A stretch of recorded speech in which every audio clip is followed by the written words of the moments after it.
अगर कोई phone trigger हो रहा है तो सबसे पहले एक बात तो क्लियर हो गई कि उसमें पावर को इनपुट मिल रही है। पावर को अगर इनपुट नहीं मिलेगी तो पावर ऑन ऑफ के वोल्टेज पे वोल्टेज नहीं, ऑन ऑफ के टिप पे वोल्टेज नहीं बेचेगी, और जब ट्रिगर होगा ही नहीं तो फिर डीसी मशीन पे एम्पियर का कंजप्शन अप डाउन होगा नहीं, यानी कि पावर को वोल्टेज तो मिल रहे हैं और पावर की आउटपुट में, यानी कि सेकेंडरी लाइन। हमने आपको क्या बोला, डीसी टू डीसी से निकलने वाली लाइन और चार्जर से अंदर घुसने वाली लाइन, दोनों लाइनों को मानेंगे प्राइमरी, और पावर्स के बाद निकलने वाली लाइनों को क्या मानेंगे, सेकेंडरी। अगर कोई इन केस आपको कुछ इस तरीके की डीसी की रीडिंग दिखती है 2 4 5 10 12 15 17 18 20 22 24 तक जाकर की जीरो हो रही है, कुछ अजीब से सिम्टम दे रही है, ट्रिगर हो रहा है, 1 2 3 4 5 जा रही है, वापस आ रही है, इस तरीके की जब उल्टी सीधी रीडिंग दिखती है तो सबसे पहले हम क्या चेक करते हैं, ये तो कंफर्म हो गया कि पावर ऑन होने की कोशिश कर रही है। अब आप पावर के आउटपुट में कोई शॉर्टिंग हो सकती है, इसलिए पावर ऑन नहीं हो रही।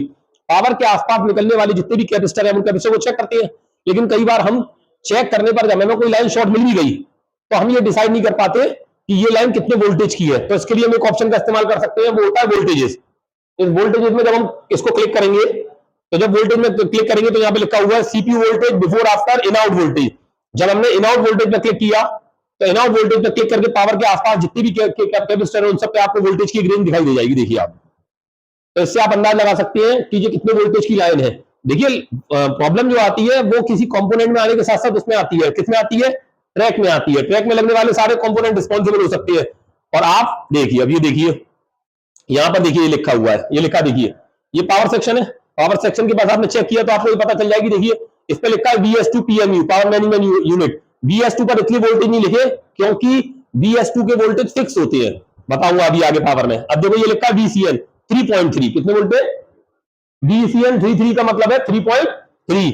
यहां पर लिखा है VIO 2.8, यानी कि कितने वोल्टेज की लाइन है, VIO 28 लिखा है। क्या लिखा है, 28, 28 नहीं है, 2.8। यहां लिखा है VE वोल्टेज फॉर रेफरेंस, कितने 2.8। यहां लिखा है VOX यही कितने 1.8। VLDO voltage for LDO 2.8।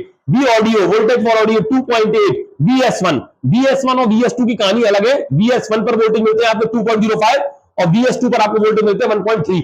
ये आगे जब स्टडी में आप समझोगे तो क्लियर हो जाएगा, ठीक है।